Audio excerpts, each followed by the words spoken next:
Welcome to another episode of Roots to Roots. Here we talk to people of Indian origin who have made it big in foreign lands. And today we are joined by Mr. Rahul from Munich, Germany. He's doing a lot of work for the community over there. We will talk about his job, his aspirations, and how he's actually becoming a pillar of strength for many Indians back home and also contributing a lot to Germany's economy. Rahul, welcome to Roots on Voice of India Thank World. you. Namaskar, and thanks for inviting me.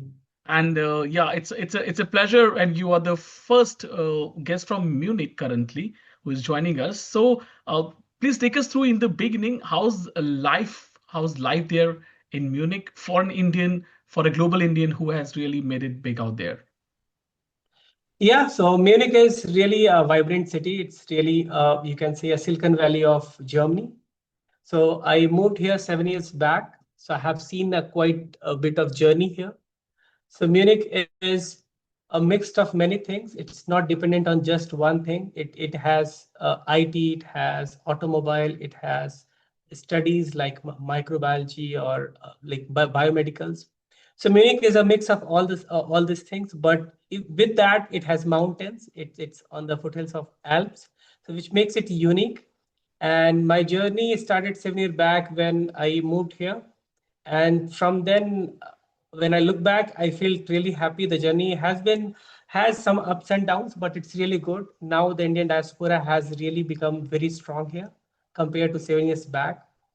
And when you come here, it's obviously there is a culture change. When within India, when you move from, let's say, from Himachal to Chennai, so similar kind of struggle. It's there when you move from, let's say, I moved from Bangalore to here. So originally I am from Jharkhand, Bokaro. So after education, I moved to Bangalore, Hyderabad, different parts, and gradually I had offer from here and moved here.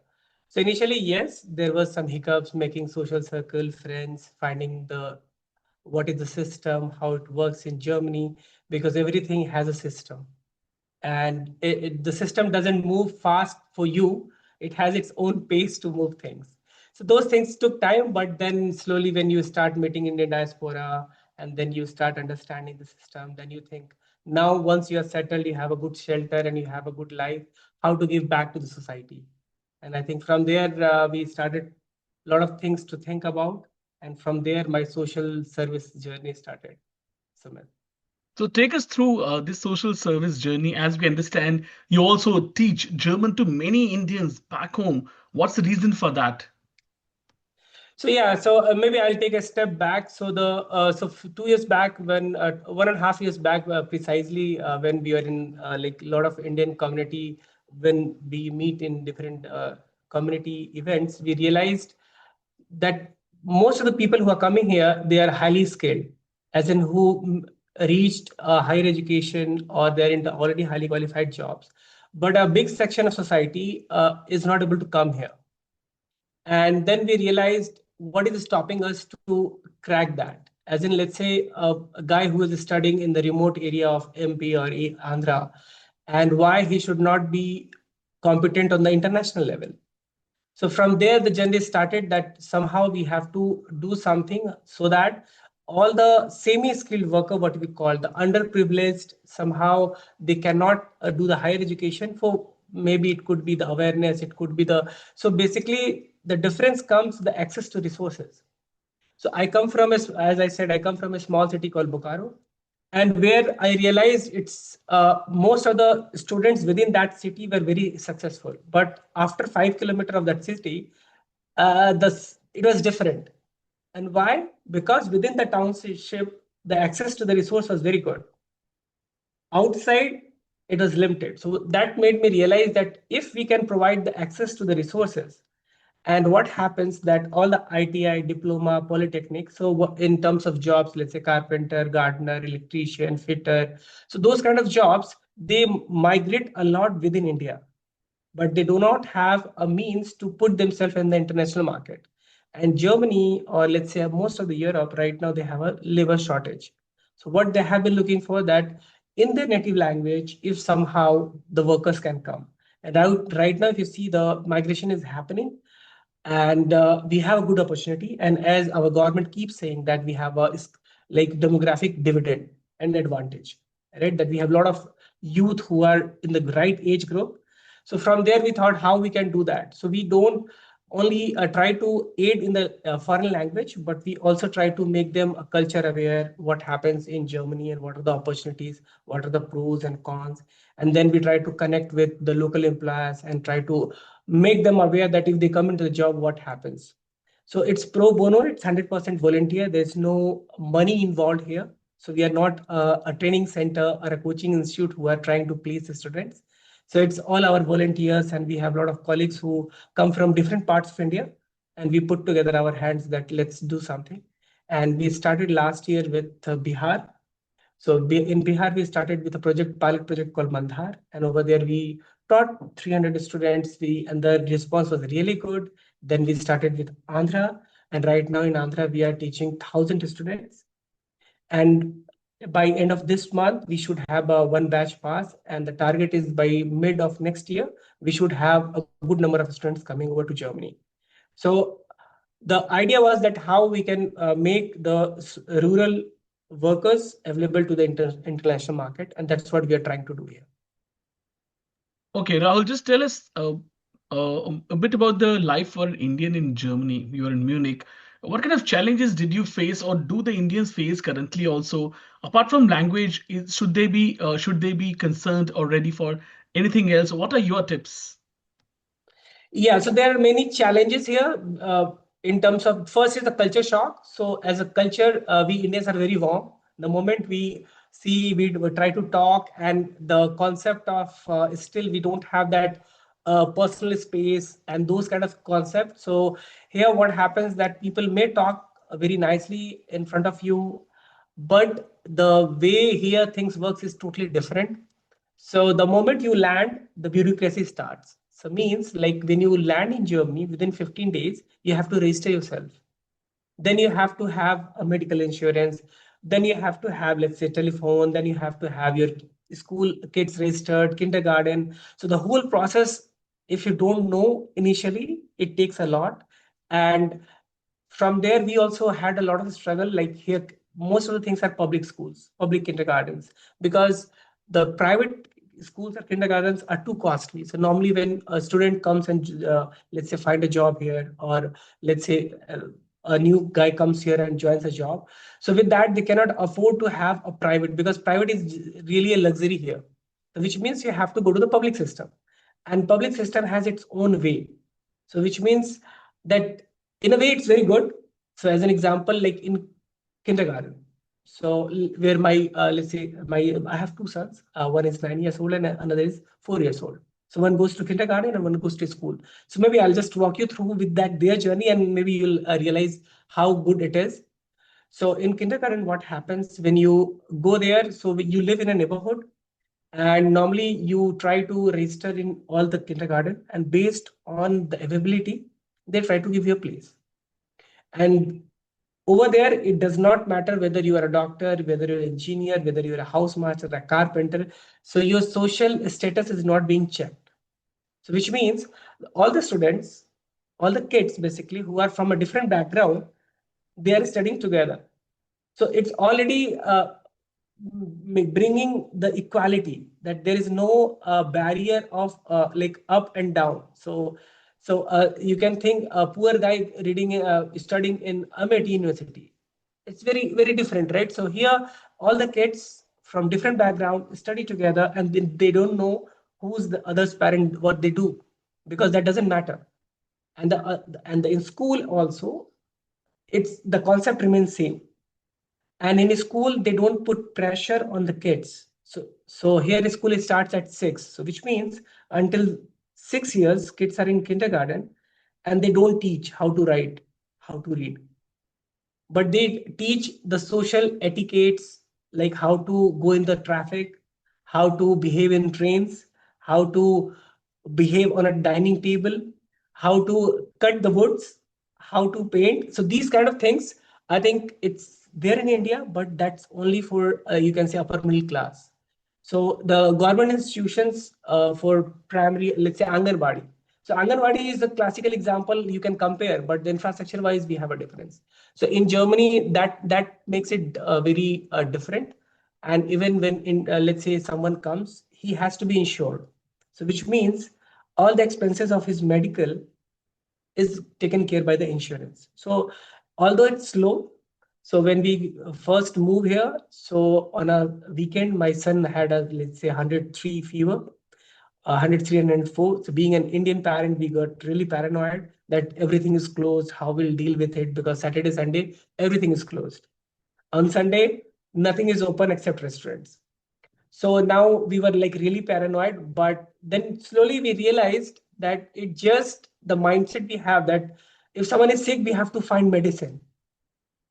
It's a regular viral. And now we, as a rule in Germany, we wait for 3 days.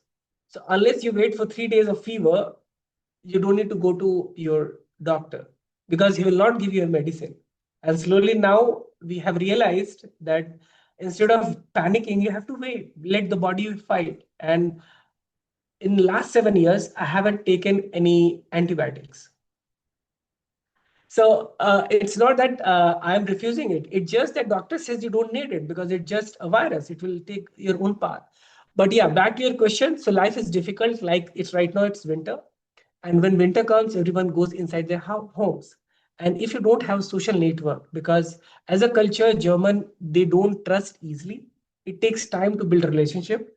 Once they trust, they're open. But to make that trust, it takes a lot of time. And in winters, people really go in depression because if you don't have friends, you don't have circle, you don't have much to do because we as an Indian, we don't like to go a lot outside in cold. So it puts a lot of pressure on individuals, families, and slowly it takes a lot of trauma. So a lot of Indians struggle in the part of the household work. So that's the one of the, like I would say, the difficult part which Indian families are going through. Like let's say every Indian in back home has a 4 to 5 maids in terms of like dishes cleaning, your maid for mopping, you for making your food, the cook comes, or your car wash, your gardener. Here you are everything. So that puts a lot of pressure on husband and wife. A lot of times we see it takes a lot of time to adjust and cope up with that. But once you cope up, you feel that you should not be dependent. Like last time when I went back home, 7 a.m. in the morning, all of whole our family is waiting for a maid to come. Then the day starts. So that puts a different perspective. That when I go back now, I see myself different because it's not that no one can do Yes. it. It's just a mindset we are waiting. So I think that's the openness you have to bring when you come to Germany, Sumit. So Rahul, now you're living in both Germany and India. What are the things you want should not change in Germany and India both, and what things should change in Germany and India both? So yeah, like it's a good question. So every country and culture has their its own like way of things, and I think not things should change in their own way. But if you ask me, as in let's say as an individual, yeah, there could be a lot of things which can be improved back home and here. So the social warmth which we feel in India, the relationships, the for everything we have a lot of like excitement to do things. So that we miss here. So those things are not here. But if we look at the social system, that even if you lose a job, the government makes sure because I'm a taxpayer that I'm being taken care. So those kind of things, if we can improve back home, that will really be a good booster. Like improving the public schools, improving the like public hospitals. So those things we miss here. Other than that, like we are good in our own way. Germans are good there in own way. Germans are a different way of their thinking, and so the good part of Germans are they're very active in physical activity. And back home, somehow the new generation, when I talk to, let's say, a lot of youngsters, I feel they want to go to gym, but other than gym, they think everything is just overhead. They don't want to do anything. And that mindset, I think new generation Gen Z needs to change that. That you should not be dependent on others for small things. So I think that generation is kind of thinks that money is the solution to everything. So money is not the end of everything. It doesn't bring happiness. You may have earn money, but you may not earn happiness. So that part I would like to give, that people here is really, really not bother much about money. They care about money. So as an example, when a baby is born here, the parents, they try to take a leave which is covered by insurance. So as a part of German insurance, either mother or father can take a break, and the 70% of the salary is covered by Germany, which is a big thing. On top of that, once they think that the first 6 years are the best part of a kid and the bonding, so they reduce their working hours, which means, let's say they work from 40 hours to 30 hours each parent, so that 10 hours a week they give it. So now just think this example at back home, that when a kid is born and we say that you reduce your salaries, so it's not just acceptable to our society, right? So people will say that you've gone crazy. You need to earn more because you have a new kid. But here people think that no, happiness, that like the balance of both the things, work life balance, I think that culture should come to India.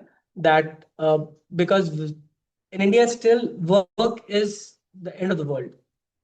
So everyone just thinks that work, but here the how one of my German friend and neighbor, he gave me a very good example of saying work is a tool to earn money to have a good life. So it's just a tool. So it may be that you won a lottery, right? So lottery is a tool. So the live happily is the way you have to fight. Don't depend on the tool much.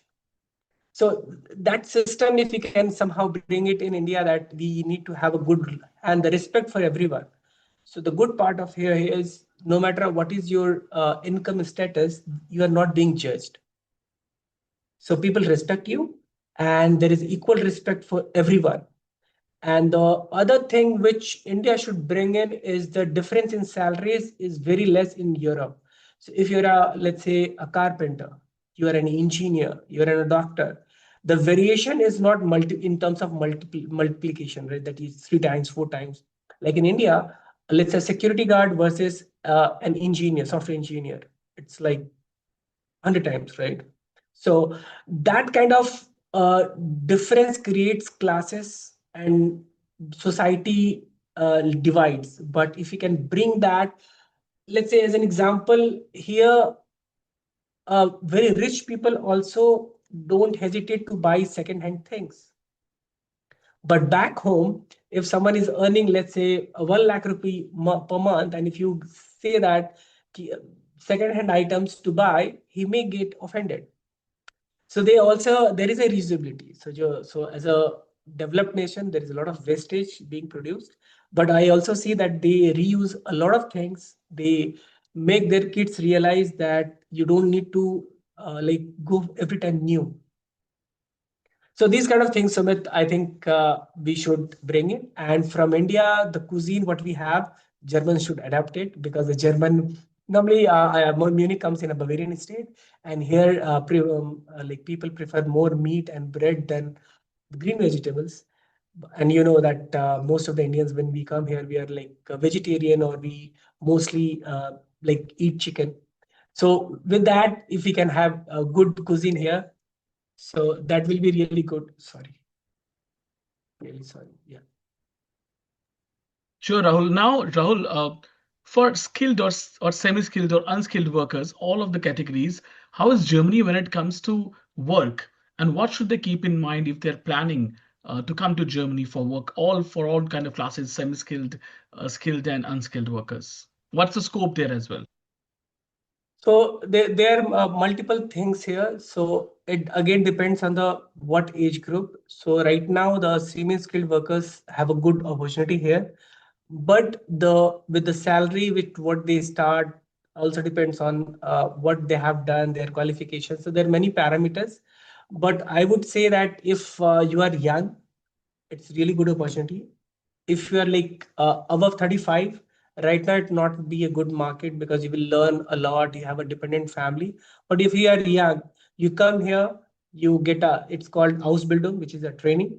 So government provides you a training also in companies, and you get paid. And once you do that, then you are available in the German market, and then you get the minimum wage always, and you get a very good salary here. So with that, you have covered your, let's say, health insurance. You have covered, let's say if you have kids, then you're covered with your public schools. So right now, if you see the health industry is already a lot of nurses are coming and healthcare. Other than that, all the factories are looking for all kind of workers, electricians, fitters. But there is also some certifications people might need to do. So earlier you start here, let's say you would finish your diploma and you come here, you do a house building here, or you directly find a job with your experience of 2, 3, 5 years back home. Let's say you are a mechatronics engineer and sorry, diploma, and you try to find here. So people normally start with 2,000 euros, 2,500 euros, and once they struggle, it's not a struggle, it's just like internship for first 2, 3 years, and then their life really gets really good. So it could be different trades like a fitter, welder, carpenter, or even just let's say uh, stacking the supermarket. So a lot of people are now coming as a driver or as a gardener, as a cook. So there are many opportunities. It just someone needs to learn the language, because learning the language is difficult. So why we that was also a factor why we started this pro bono like cultural and training aid, because learning German is really costly in India or anywhere in the world. So which means if you are coming from underprivileged like background, you cannot put money and that duration. So because till until A2 or let's say B1, you will have to spend 1 lakh of rupees, and without any assurance that after that you will get a job, because learning is one part and then you have to give an exam, and that also costs 15 to 20,000 based on Goethe or which institute you take. So it means it's a duration plus some cost. So what we decided that how we can make this thing easy. So first what we did, first we are helping them to learn. And then also we had, let's say with the help of Consulate General of Munich, Mr. Satrughn Sinha, he had really helped us so that we work with the state governments. Like NSDC has a different branches like APSC, Bihar State Skill Development, and they promised once students are ready, they bear the cost of TELC or Goethe. So which means we provide the like help them to learn the language, and government helps them to give the exam and get the certificate. And then again we work to get the job for them. So we try to connect with them employers, and we connect their resumes, and the employers try to match their expectations, and if it matches, then it really works out well. So yeah, there are many players who really are working hard. As I said, Consulate General, my team. So there are different people. So you think my our volunteers, they wake up 6:30 in the morning, Germany time, which is 11 o'clock right now, and they teach 6:30 to 7:30 or until 7:45 here. Every let's say 3 days in a week, every week 3 days. So it sounds simple, but if you have to do continuously every week, it's really difficult, because in Germany you have a lot of other things. So I really hats off to all my like team who are really putting their heart out, and that's have been the our mantra that we want to empower people. So it's like enabler.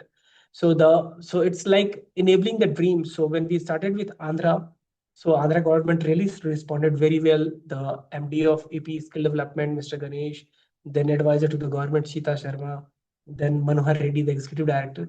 They really we came as a unit, and they are now we are going to sign the MOU with the Andhra government, where we will be the official partner to have like align them and bring the students at par to the employment and bring them on board. So this has been a long journey, but yeah, there have been different uh, volunteers who came and joined hands. So I'm really thankful to all of them.